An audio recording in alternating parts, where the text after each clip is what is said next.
Good evening बच्चों, welcome to my classroom.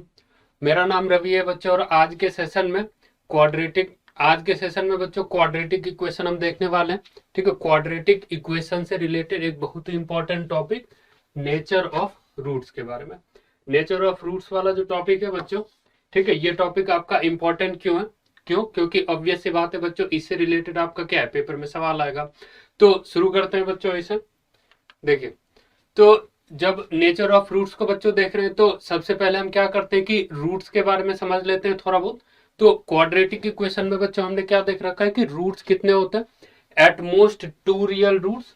ठीक है, अगर मान लीजिए क्वाड्रेटिक इक्वेशन ये है बच्चों ax square plus b x plus c equal to 0, तो ये हमें पता है बच्चों इसके at most two real roots होंगे, अल्फा और बीटा।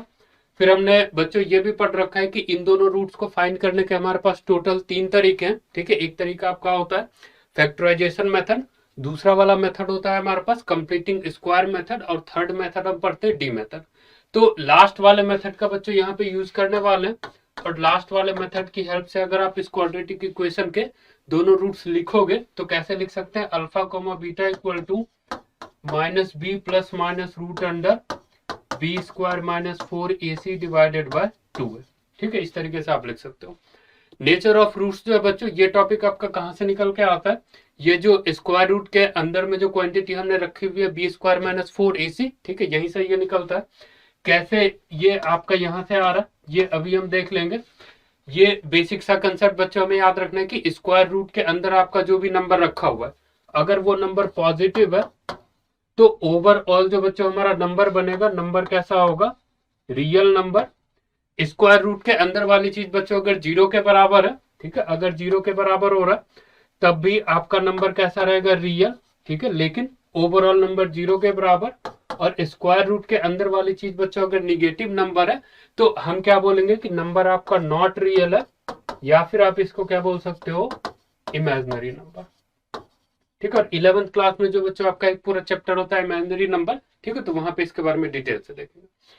नेक्स्ट देखिए क्या है बच्चों कि जो हम नेचर ऑफ रूट्स पढ़ रहे हैं, ठीक है, इसको हम क्या करते हैं, थोड़ा बहुत ग्राफ की हेल्प से कोशिश करेंगे ज्यादा ढंग से समझने की। तो ग्राफ ऑफ क्वाड्रेटिक इक्वेशन के बारे में बच्चों हमें मालूम है क्या होता है। ये पैराबोला आपका बनता है। ठीक है, पैराबोला जब बन रहा है तो पैराबोला आपका ऊपर की तरफ खुल सकता है। किसके ऊपर ये डिपेंड करता है? आपका ए के ऊपर डिपेंड करेगा। अगर ए बच्चों ग्रेटर देन 0 है तो पैराबोला आपका ऊपर की तरफ ओपन होगा। फिर जो ये वाला पॉइंट है वर्टेक्स, जिसके अबाउट आपका क्वाड्रेटिक सिमेट्रिक है, जिसके अबाउट पैराबोला सिमेट्रिक है, उसको बोलेंगे हम वर्टेक्स। ठीक है, उसका कोऑर्डिनेट आप क्या लिख सकते हो? माइनस बी बाय 2 है कॉमा माइनस डी बाय 4 है। इसके बाद देखिए क्या बच्चों की ए जो है आपका लेस देन 0 हो सकता है। अगर ए आपका लेस देन 0 है, ठीक है, तो पैराबोला आपका कैसा होगा? नीचे की तरफ खुलेगा, और इसको हम क्या बोलेंगे? Concave down. ठीक है, और वर्टेक्स का कोऑर्डिनेट जो बच्चों यहाँ पे भी आपका कैसा होगा? सेम रहेगा। फिर इसके बाद देखिए क्या बच्चों की जब नेचर ऑफ रूट्स देख रहे हैं तो दोनों केस बना के देख लेंगे कि जब आपका a ग्रेटर देन 0 हो तो उस केस में क्या, और a लेस देन 0 है तो उस केस में क्या। तो रूट्स तो बच्चों हमें पता है। ठीक है, अल्फा कोमा बीटा आपका क्या है? Minus b plus minus root under d divided by 2 है। डी का मतलब डिस्क्रिमिनेंट। ठीक है, तो इसमें क्या करेंगे बच्चों? केस वाइज देखते हैं। ठीक है, जैसे देखिए फर्स्ट वाला हमारा ये पैराबोला है, इसमें देखो आपका क्या हो रहा है। सबसे पहले तो ये पता चल रहा है कि a ग्रेटर देन 0 के लिए हम बात कर रहे हैं। ग्राफ से देखो बच्चों हमें क्या पता चल रहा है कि जो हमारा पैराबोला है, ठीक है, जो हमारा ग्राफ बन रहा है क्वाड्रेटिक का, वो क्या कर रहा है? एक्स एक्सिस को 2 पॉइंट पे इंटरसेक्ट कर रहा है। ठीक है, तो अगर 2 पॉइंट पे बच्चों इंटरसेक्ट कर रहा है तो कितने रियल रूट्स? 2 real roots. ठीक है, तो अगर बच्चों हमें 2 रियल रूट्स चाहिए तो ऑब्वियस सी बात है जो आपका स्क्वायर रूट वाला ये पूरा का पूरा नंबर है, ये नंबर कैसा होना चाहिए? रियल, तभी हमें 2 रियल रूट्स मिलेंगे। तो अगर बच्चों वो पूरा का पूरा नंबर आपका स्क्वायर रूट के साथ जो पूरा का पूरा नंबर है, ठीक है, वो अगर आपका रियल होना चाहिए तो अंदर वाली क्वांटिटी कैसी होनी चाहिए? Greater than 0। तो इससे देखिए बच्चों हम कंडीशन क्या लिख सकते हैं? D greater than 0। तो डी ग्रेटर देन 0 को अगर आप थोड़ा और डिटेल से लिखोगे तो ये बन जाएगा b square minus 4ac greater than 0। अगर बच्चों दोनों रूट्स को हम लिखने जाएं तो रूट्स को आप कैसे कैसे लिख सकते हो? एक रूट आपका हो जाएगा minus b plus root under d divided by 2 है, और दूसरा रूट लिख सकते हैं minus b minus root under d divided by 2 है। ठीक है, इस तरीके से।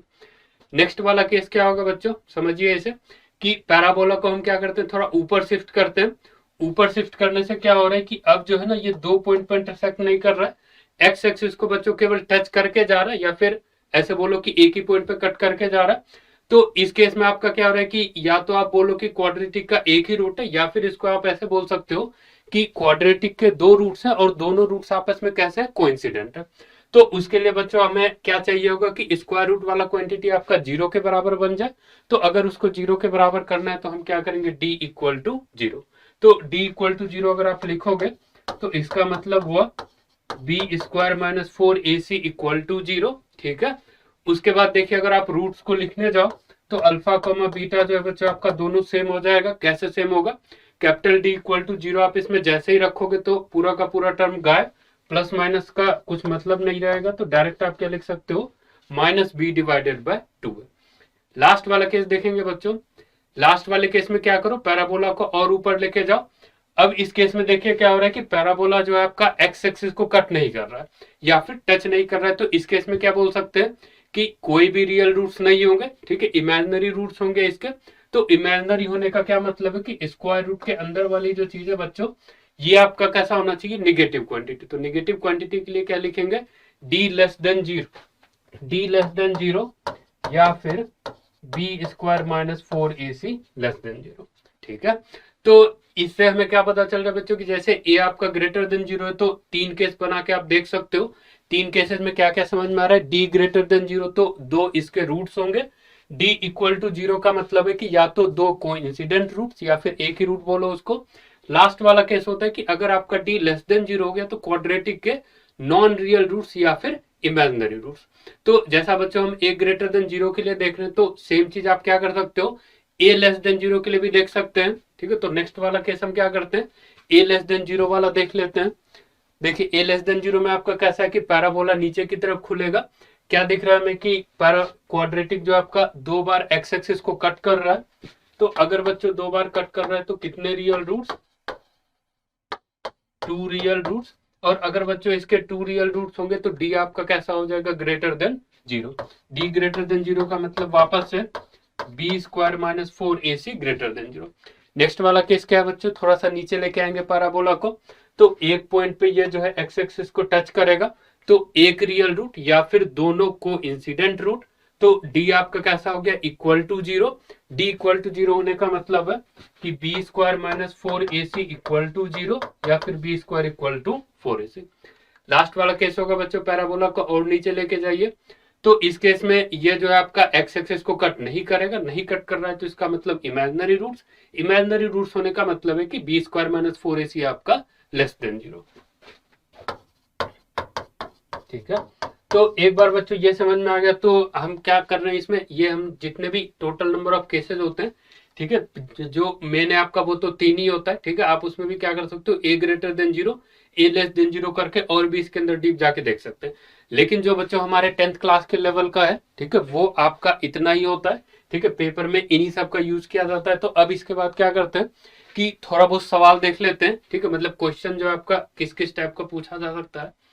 तो फर्स्ट तो देखो आपका बहुत सिंपल होता है, किस टाइप का क्वेश्चन पूछा जाएगा आपसे कि क्वाड्रेटिक इक्वेशन आपको गिवन है, ठीक है, और आप ये बताओ कि नेचर ऑफ रूट्स जो है ना क्या होगा।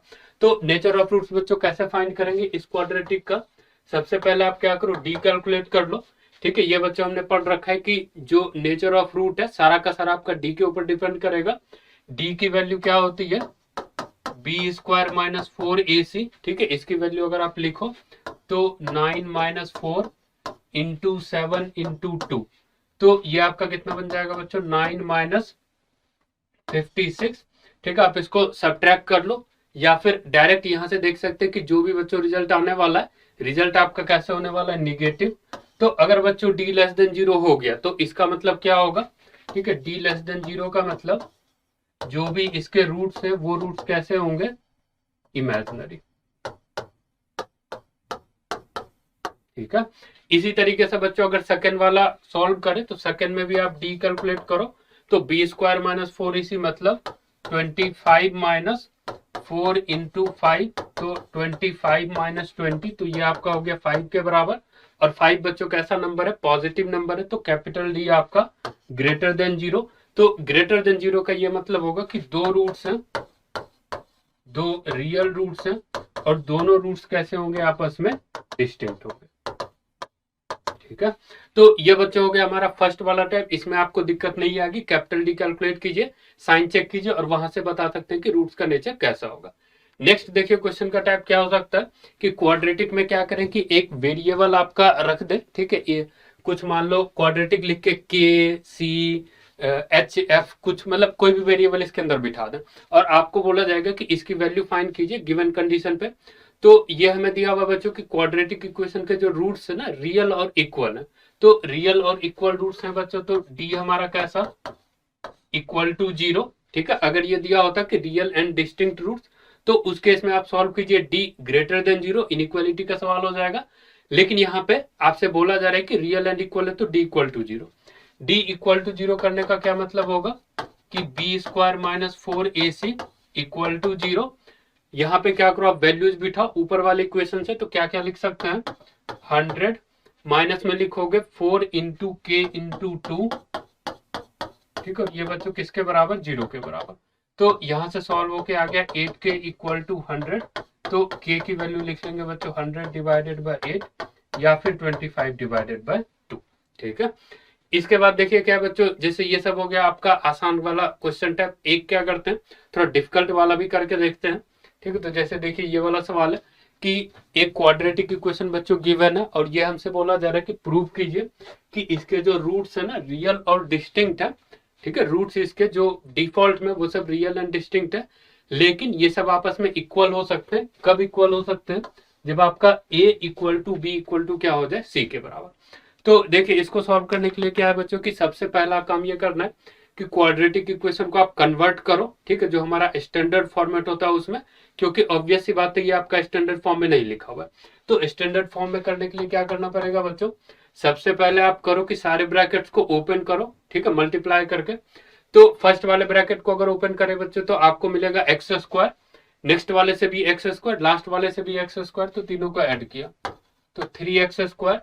फिर उसके बाद x वाला टर्म अगर बच्चों एक जगह पे इकट्ठा करें तो फर्स्ट वाले से आपको मिलेगा माइनस ए माइनस बी, नेक्स्ट वाले से मिलेगा माइनस बी माइनस सी और लास्ट वाले से आपको मिलेगा माइनस बी माइनस सी। तो सब जगह सबको एक जगह लिख के इकट्ठा आप ऐड कर लीजिए। ठीक है, आप चाहो तो एक स्टेप इसको और लिख सकते हो। ठीक है, बाकी डायरेक्टली जब लिखोगे तो फाइनल आपका यही निकल जाएगा।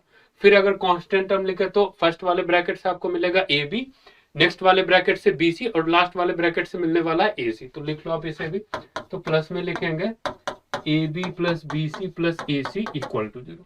तो क्वाड्रेटिक इक्वेशन बच्चों हमने लिख लिया स्टैंडर्ड फॉर्म में। इसके बाद देखिए क्या है बच्चों की रूट्स के नेचर पे हमें कमेंट करना है। तो कमेंट करने का तरीका क्या होगा कि सबसे पहले आप क्या करो डी को फाइंड करो। ठीक है, फिर डी का साइन देखिए कैसा आ रहा है तो उसी से पता चलेगा हमें। तो डी को बच्चों जब फाइंड करने जा रहे हैं तो क्या करोगे, बीच वाले टर्म का स्क्वायर, तो 4 इंटू ए प्लस बी प्लस सी का स्क्वायर। फिर माइनस में क्या लिखेंगे 4 इंटू 3 इंटू जो लास्ट वाला टर्म हमारा यहाँ पे लिखा हुआ है, तो ये आपका बन जाएगा -12 A B plus B C plus C है। ठीक है, तो ये हमारा कैपिटल डी। अब देखो बच्चों इसमें हम क्या करते हैं कि 4 जो है ना इसको आप मल्टीप्लाई मत करो क्योंकि दोनों जगह पे कॉमन है। तो 4 को बाहर निकाल लीजिए, अंदर में आपका क्या क्या बनेगा A square plus B square plus C square. इसके बाद देखिए क्या बच्चों +2 A B plus 2 B C plus 2 है, लेकिन यहां से आपको क्या मिलने वाला -3 ए बी -3 बी सी -3 सी है। तो दोनों को अगर सॉल्व करके लिखें तो ये लिख सकते हो आप -ए बी -बी सी और -सी। ठीक है, अगर चाहे तो एक स्टेप आप बिल्कुल लिख के कर लो। ठीक है, लेकिन आपका फाइनल रिजल्ट बच्चों ऐसा ही आएगा। अब देखिए जब यहां तक पहुंच चुके हैं बच्चों तो इसको ये वाला जो एक्सप्रेशन है इसको देख के आपको जो है ना 9th क्लास में एक आइडेंटिटी पढ़ाई जाती है, बहुत इंपॉर्टेंट आइडेंटिटी जो मैक्सिमम आप लोग याद नहीं रखते हो, लेकिन याद बच्चों रखना चाहिए क्योंकि यहाँ पे देखो अभी हम उसको यूज करेंगे। कैसे यूज करेंगे इसे, इस वाले एक्सप्रेशन को आप क्या करो 2 से मल्टीप्लाई और डिवाइड करो। तो 2 जो मल्टीप्लाई कर रहे हैं ना उसको अंदर लेके चले जाओ और 2 जो डिवाइड कर रहे हैं उसको बाहर रखो। तो ये बन जाएगा 4/2, अंदर में लिखेंगे 2a square plus 2b square plus 2c square -2ab -2bc -2ca। ठीक है, इस तरीके से फिर इसके बाद देखिए क्या करेंगे बच्चों, इसको आप लिखो इस तरीके से, बाहर में तो 2 बन गया, अंदर में जो 2a² लिखा हुआ है इसको लिखिए a² प्लस a², फिर नेक्स्ट में b² प्लस b², फिर c² plus c² minus 2ab minus 2bc minus 2c। ठीक है, इस तरीके से। जैसे ही बच्चों ये एक्सप्रेशन हमने लिख लिया तो मैक्सिमम काम हमारा हो चुका है। कैसे हो चुका है, ध्यान से इसको देखते रहिए सब लोग। क्या हो रहा है इसमें कि ये जो आपका माइनस 2ab लिखा हुआ है, तो आप क्या करो, a² plus b² minus 2ab को एक जगह पे लिख लिया, तो a² plus b² minus 2ab। ठीक है, ये आपका कितना बन गया, a माइनस बी का होल स्क्वायर। फिर नेक्स्ट में जो आपका माइनस 2bc लिखा हुआ है उसके लिए आप क्या करो, b² plus c² minus 2bc, तो b माइनस सी का होल स्क्वायर। लास्ट वाला जो टर्म है बच्चों माइनस 2ac, उसके साथ क्या रखिए, a² प्लस c², तो क्या बन गया, a माइनस सी का होल स्क्वायर। तो जैसे ही बच्चों तीन होल स्क्वायर हमारा बन गया, तो क्वेश्चन आपका क्या हो गया, ऑलमोस्ट सॉल्व हो गया। कैसे सॉल्व हो गया कि ये हमें पता है कि परफेक्ट स्क्वायर आपका हमेशा कैसा होता है, ग्रेटर देन इक्वल टू 0। 0 के बराबर कब होता है, जब 0 का आप क्या करो, परफेक्ट स्क्वायर करो। तो अगर हम ये मान के चले कि a not equal to b not equal to c है, तो तीनों के तीनों जो ब्रैकेट है बच्चों, डायरेक्ट आप क्या लिखोगे, ग्रेटर देन 0।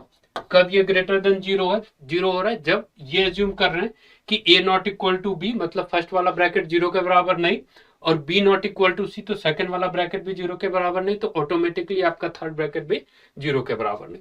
तो इससे हमें क्या पता चल रहा है बच्चों, तीन क्वांटिटीज को हमने ऐड करा, तीनों क्वांटिटीज पॉजिटिव है, तो ऑब्वियस सी बात है जो बच्चों आपका रिजल्ट आएगा वो भी कैसा होने वाला है, पॉजिटिव रिजल्ट। तो अगर बच्चों पॉजिटिव निकल के आ गया तो हम क्या बोलेंगे कि डी आपका greater than 0। D greater than 0 का क्या मतलब हो गया कि रूट्स कैसे होंगे, रियल एंड डिस्टिंक्ट। तो फर्स्ट वाला पार्ट बच्चों हमारा प्रूफ हो गया। नेक्स्ट वाले पार्ट में देखिए क्या है कि रूट्स आपके इक्वल कब होंगे, जब a equal to B equal to C. तो ये भी आसान है, आप क्या करो, a equal to B, B equal to C और a इक्वल टू सी रख लो, तो क्या बन जाएगा, ये पूरा का पूरा जो है ये आपका अंदर में बन जाएगा 0 प्लस 0 प्लस 0। तो फाइनली जो हमारा रिजल्ट है बच्चों 0 के बराबर। तो जैसे ही बच्चों d इक्वल टू 0 हो गया, तो इसका मतलब क्या होंगे, रूट्स आपस में इक्वल होगा। तो यही ये हमारा था टॉपिक बच्चों, ठीक है, नेचर ऑफ रूट से रिलेटेड। मैं उम्मीद करता हूं कि आप लोगों को ये समझ में आया होगा। ठीक है, अगर इससे रिलेटेड कोई डाउट हो तो कमेंट सेक्शन में लिख के बताइए। अगर आपको वीडियो बढ़िया लगा हो तो इसे लाइक शेयर सब्सक्राइब कीजिए सब लोग। ठीक है, और नेक्स्ट क्लास में बच्चों हम क्या करेंगे, नेक्स्ट क्लास वाला जो टॉपिक होगा बच्चों वो होगा relation between roots and coefficient. ठीक है, तो नेक्स्ट सेशन भी सब लोग ज्वाइन कीजिएगा। ठीक है, तब तक के लिए bye bye, take care and thank you.